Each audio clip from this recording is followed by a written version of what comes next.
अस्सलाम वालेकुम। अगर आप इस चैनल पर नए हैं तो चैनल को लाइक करें, सब्सक्राइब करें और बेल आइकन को लाजमी दबाएं। सूरज अभी गुरूब नहीं हुआ था जब उन्हें ऊंटों पर सवार करके 4 मुहाफिजों के साथ रवाना कर दिया गया। मुहाफिज खास तौर पर मुंतखब किए गए थे। इस इंतखाब की 2 वजूहात थीं। एक ये कि रास्ते में डाकुओं का खतरा था, दूसरी ये कि इन्हें सलीबी कमांडरों के सामने जाना था। वो खूबरू और वजीह थे। ऊंट और घोड़े भी निहायत अच्छी किस्म के भेजे गए थे, मगर सब हैरान थे कि सुल्तान अयूबी ने ये फयाजी क्यों की है। दुश्मन को बख्श देना उसका शेवा नहीं था। अली बिन सुफियान ने उससे पूछा तो उसने इतना ही कहा, अली, मैंने तुम्हें कहा था कि मैं एक जुआ खेलना चाहता हूं। अगर मैं बाजी हार गया तो सिर्फ इतना ही नुकसान होगा जो मैं पहले ही उठा चुका हूं कि 3 दुश्मन जासूस मेरे हाथ से निकल जाएंगे। इससे ज्यादा कोई नुकसान नहीं होगा। अली बिन सुफियान ने इस जुए की वजाहत चाही, लेकिन सुल्तान अयूबी ने इसी पर बात खत्म कर दी कि वक्त आने पर बताऊंगा। बाकी सब तो हैरान थे, मगर रिहा होने वाले खुशी से बावले हुए जा रहे थे।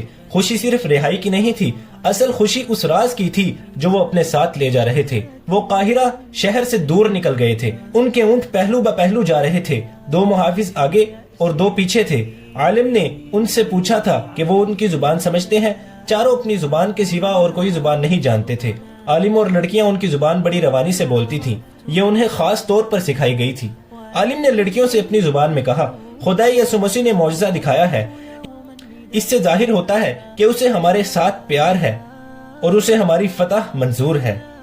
ये सच्चे मजहब की निशानी है। सलाहुद्दीन अयूबी और अली बिन सुफियान जैसे दानाओं को खुदा ने अकल का ऐसा अंधा किया है कि इंतहाई खतरनाक राज हमारे कानों में डालकर हमें रिहा कर दिया है।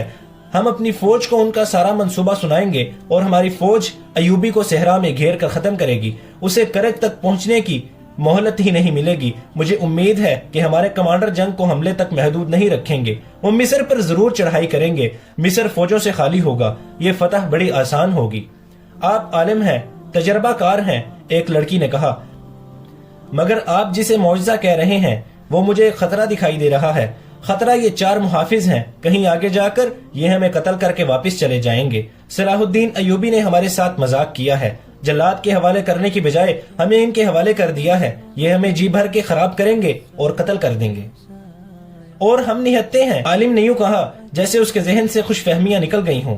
उसने कहा, तुमने जो कहा है वो दुरुस्त है। हो सकता है कोई हुक्मरान अपने दुश्मन के जासूस को बख्श नहीं सकता, और मुसलमान इस कदर जिन्स परस्त हैं कि तुम जैसी हसीन लड़कियों को छोड़ नहीं सकते। हमें रातों को चौकन्ना रहना पड़ेगा। दूसरी लड़की ने कहा, रात को ये सो जाएं तो इन्हीं के हथियारों से खत्म कर दिया जाए। जरा हिम्मत की जरूरत है।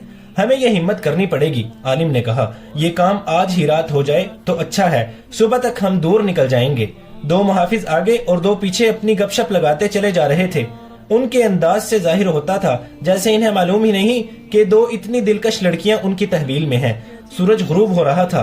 एक ने आलिम से कहा कि हम अभी रुकेंगे नहीं, रात का पहला पहर चलते गुजारेंगे। वो चलते गए और सेहरा की रात तारीख होती गई। आलिम और लड़कियां ऊंटों को करीब करके मुहाफिजों के कत्ल का मंसूबा बना रहे थे। बहुत देर बाद एक सरसब्ज जगह आ गई। मुहाफिज रुक गए और वहीं पड़ाव किया। उन्होंने देखा कि 3 मुहाफिज लेट गए थे और एक टहल रहा था। आम लड़कियों के साथ मुहाफिजों से कुछ दूर लेटा। उन तीनों की नजरें मुहाफिजों पर थीं। वो चौथे मुहाफिज को देखते रहे। वो पड़ाव के इर्द गिर्द टहलता रहा। एक खटका सा हुआ। वो दौड़कर उधर गया और अच्छी तरह देखभाल करके आया। तकरीबन 2 घंटे गुजर गए। उसने अपने एक और साथी को जगाया और खुद उसकी जगह लेट गया। जो जगह था वो पड़ाव के इर्द गिर्द टहलने लगा। कभी जानवरों के पास जाकर इन्हें देखता और कभी सोए हुए इंसानों को देखता। आलिम ने लड़कियों से कहा, हम कामयाब नहीं हो सकेंगे। ये कमबख्त पहरा दे रहे हैं। जो होगा होके रहेगा, सो जाओ। और वो सो गए। रात गुजर गई। सुबह अभी धुंधली थी जब मुहाफिजों ने उन्हें जगाया और रवाना होने के लिए कहा। थोड़ी देर बाद वो फिर उसी तरतीब में चले जा रहे थे जिसमें एक रोज पहले थे। 3 ऊंट पहलू ब पहलू, 2 मुहाफिज आगे और 2 ऊंटों के पीछे। वो एक बार फिर लड़कियों से लाताल्लुक हो गए। उन्होंने कोई ऐसी बात भी नहीं की जिससे शक होता कि ये लोग ओबाश या बदमाश हैं। सूरज उभरता आया। फिर ये काफिला टीलों के इलाके में दाखिल हो गया। मिट्टी और रेत की पहाड़ियां खड़ी थीं। उनमें गलियां सी थीं और उन पर पहाड़ियों का साया था। لڑکیاں ڈرنے لگیں، ڈر ان کے چہرے سے ظاہر ہو رہا تھا۔ ان کی نگاہ میں یہ جگہ جرم اور قتل وغیرہ کے لیے موزوں تھی، مگر محافظ ان کی طرف دیکھ نہیں رہے تھے۔ ان سے کہو کہ ہمارے ساتھ باتیں کریں، ایک لڑکی نے عالم سے کہا۔ ان کی خاموشی اور لا تعلقی مجھے ڈرا رہی ہے۔ انہیں کہو کہ ہمیں مارنا چاہتے ہیں تو فوراً مار دیں، میں موت کا انتظار نہیں کر سکتی۔